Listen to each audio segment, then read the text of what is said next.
Bienvenue dans les Arcades digestives, le podcast qui parle de cancérologie digestive. Ici, nous laissons place à l'échange, à l'humain, au débat. Produit par la Fondation Arcade, nous réunissons des experts, des professionnels de santé, des chercheurs, des patients autour de la thématique de la cancérologie digestive et du système de santé dans ces cancers.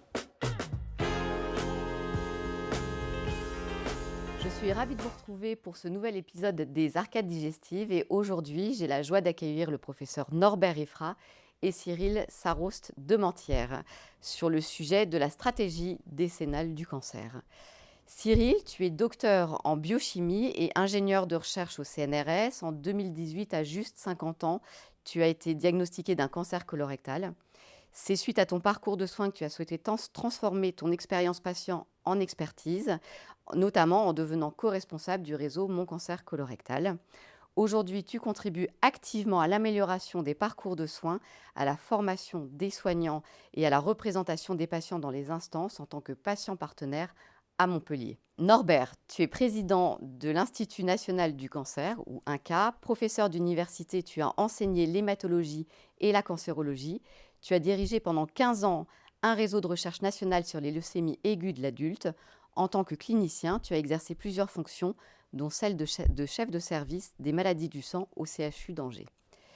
Alors, le plan cancer n'est pas qu'une politique de santé, c'est une décision collective née de l'écoute des patients. Norbert, pourquoi ce choix fait dès 1998 lors des États généraux et comment ce choix a-t-il profondément changé la manière de lutter contre les cancers en France ? Eh bien, à vrai dire, en 1998, la Ligue nationale contre le cancer a organisé des états généraux centrés sur le patient et qui ont montré qu'il y avait véritablement un fossé immense entre ce que les équipes médicales et soignantes pensaient faire pour les malades et le ressenti de ces malades. Ça a été un moment de deep happening, en fait, où on s'est rendu compte que les médecins, les équipes médicales traitaient des maladies et pas des malades. Et toute la réflexion est venue de là. Ça a été un moment très fondateur, très important. À partir de là, Bernard Kouchner, qui était venu d'ailleurs pour passer quelques minutes, était resté toute la séance.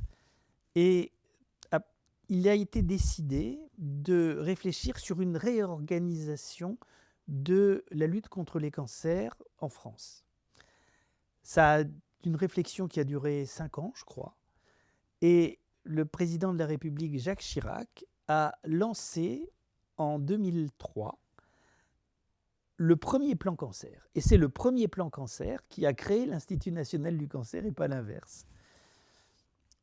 3 plans cancer se sont succédés. Et ensuite est venu, c'était des plans qui étaient à peu près quinquennaux, et ensuite est venue une stratégie décennale beaucoup plus tard. Et finalement, chacun de ces plans cancer était centré sur une façon d'améliorer une médecine et une recherche centrée sur le malade plutôt que centrée sur la maladie. Voilà ce qu'on peut en dire, je dirais, pour commencer la discussion. Mais ça a été vraiment un moment de grande prise de conscience collective d'un fossé véritablement entre ce qui était fait avec la meilleure conscience possible et ce qui était attendu. Donc merci Norbert et merci de nous avoir fait tout ce cheminement sur ce plan cancer et cette stratégie décennale. Et toi Cyril, en tant que patient partenaire, est-ce que tu as senti une évolution dans les parcours de soins et les prises de décision ? En fait, ce qui est compliqué, oui, il y a une variation, il y a une évolution. Mais ce qui est compliqué, c'est la diversité des patients, diversité tant régionale, tant âge, tant littératie. Et du coup, certains patients vont rester sur l'ancien modèle où on leur dit quelque chose, c'est le médecin qui a raison, et ils ne vont pas participer à cette prise de décision. Ils ne savent même pas ce qu'est un deuxième avis. D'ailleurs, ils ne savent même pas comment récupérer leur dossier pour un deuxième avis s'il devait être demandé. Et des fois même, ça pose une difficulté. Mais cette littératie qui n'ont pas ces termes techniques qui vont aller dans le soin, dans le parcours de soins, ils ne l'intègrent pas forcément. Donc effectivement, avec les plus jeunes, maintenant, on voit aujourd'hui, ils sont plus à même de comprendre les termes. peut-être, mais peut-être pire aussi, à même d'aller chercher sur Internet ce que ça veut dire et du coup pouvoir discuter, pouvoir échanger avec l'équipe soignante, hein, pas que le médecin, mais toute l'équipe soignante. Mais ça pose aussi un problème de personnes, puisqu'en fait, ça va être dépendant d'un centre de soins, ça va être dépendant d'un soignant et ça va être dépendant du patient aussi. Et derrière tout ça, amélioration du parcours de soins, amélioration des traitements, il faudrait encore qu'ils sachent les effets indésirables qui peuvent subvenir après le parcours de soins. Effets indésirables tant physiologiques, médicamenteux, que qualité de vie. Et ça, c'est peut-être quelque chose qu'il faudrait encore améliorer un petit peu. C'était, si j'ose dire, quelque chose qui était prévu dès le départ et qui a été lancé dès le départ, probablement un peu tôt ou un peu trop tôt, parce qu'on s'est rendu compte que la prise, je dirais, de mayonnaise de chaque sujet s'est fait avec son temps, à des temps différents. Le premier plan cancer a été vraiment une révolution.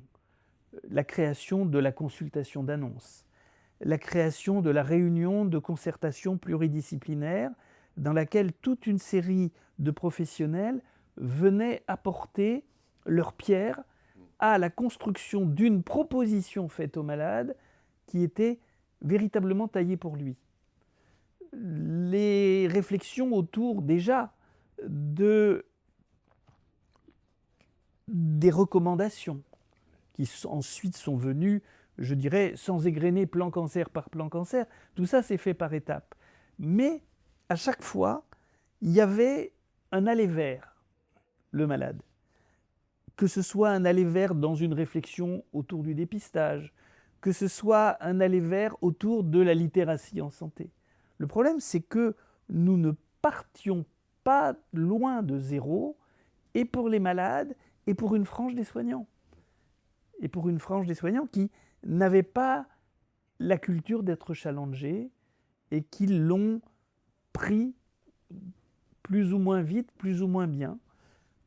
Et ça, je suis complètement d'accord.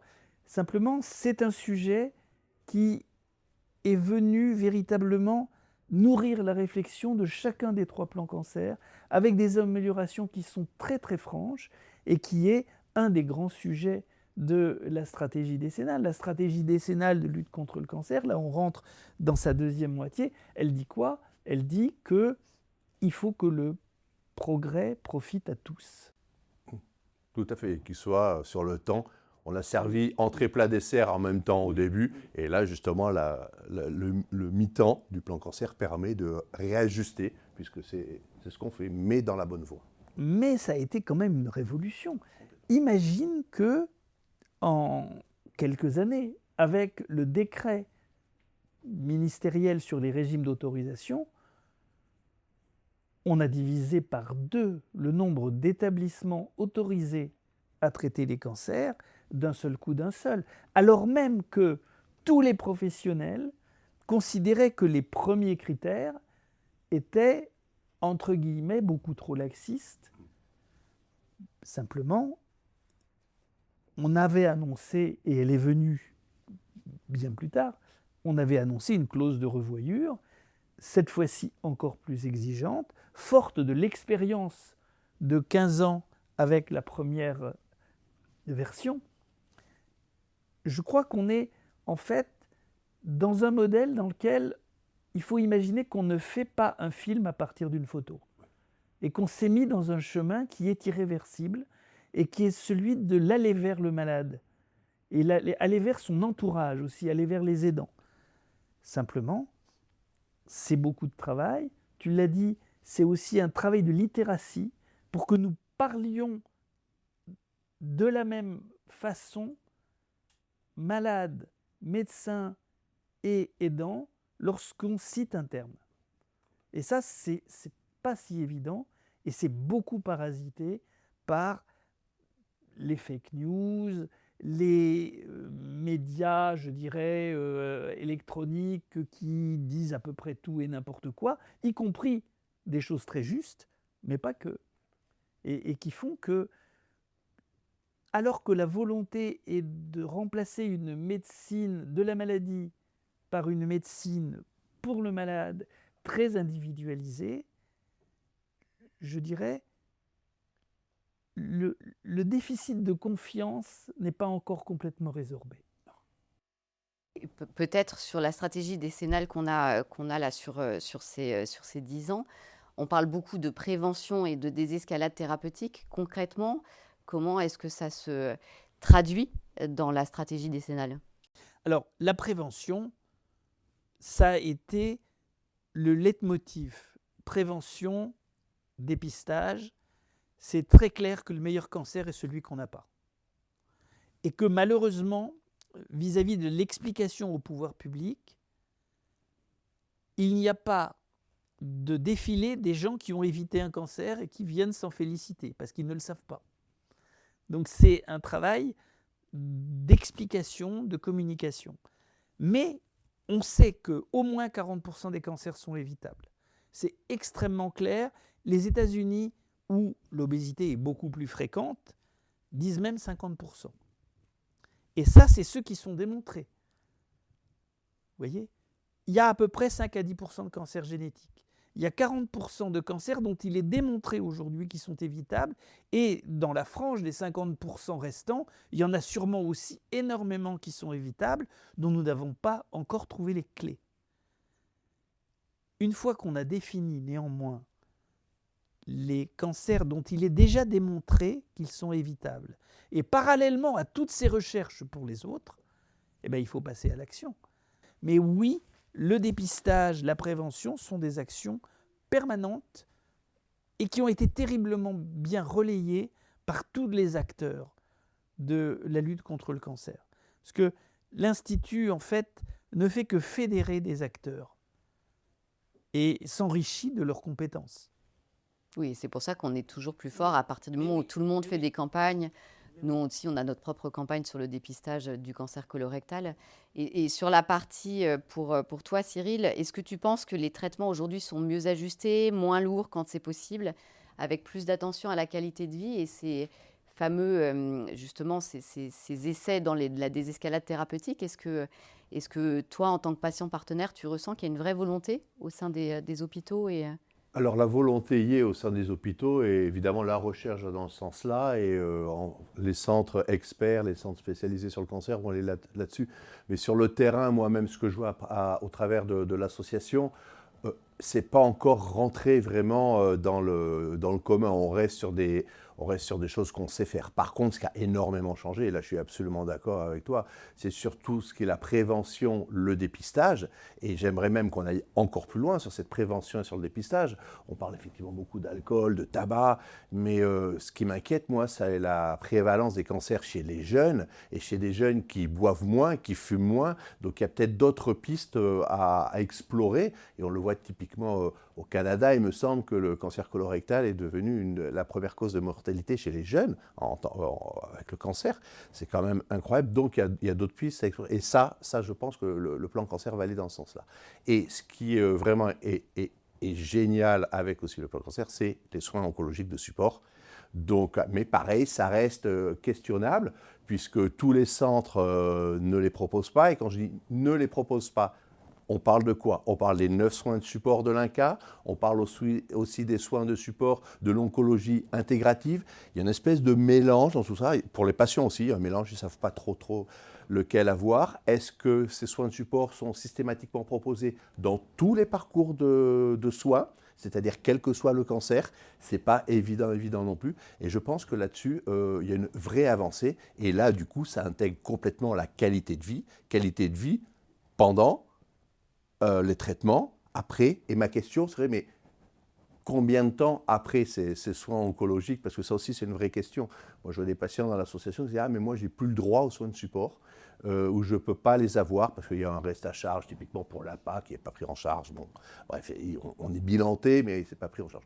Donc, il y a des vraies questions quand même qui se posent, mais les gens commencent à avoir intégré, les patients commencent à intégrer le terme et savent qu'ils peuvent le demander, même si on n'en a pas parlé, et on peut même aller sur des sujets complètement tabous que sont la fertilité, la sexualité, ou même le soutien psychologique. On sait très bien en France, on n'aime pas aller voir un Et peut-être quand même, parce qu'il faut quand même qu'on parle un peu de chiffres, le cancer, c'est 25 milliards d'euros par an. Ce n'est pas qu'une histoire d'euros, c'est aussi évidemment, il y a beaucoup de choses qui sont impliquées derrière. Quels sont les moyens qui sont mis à disposition de la stratégie décennale? Alors, c'est 25 milliards d'euros, mais si vous regardez, chacun de nous est affecté dans sa sphère personnelle ou familiale. Il y a 435 000 nouveaux cancers par an, à peu près 1200 par jour. Il y a 160 000 décès par cancer par an. Ça fait 450 personnes qui meurent tous les jours d'un cancer. Et ça, c'est à mettre en regard de ces sommes.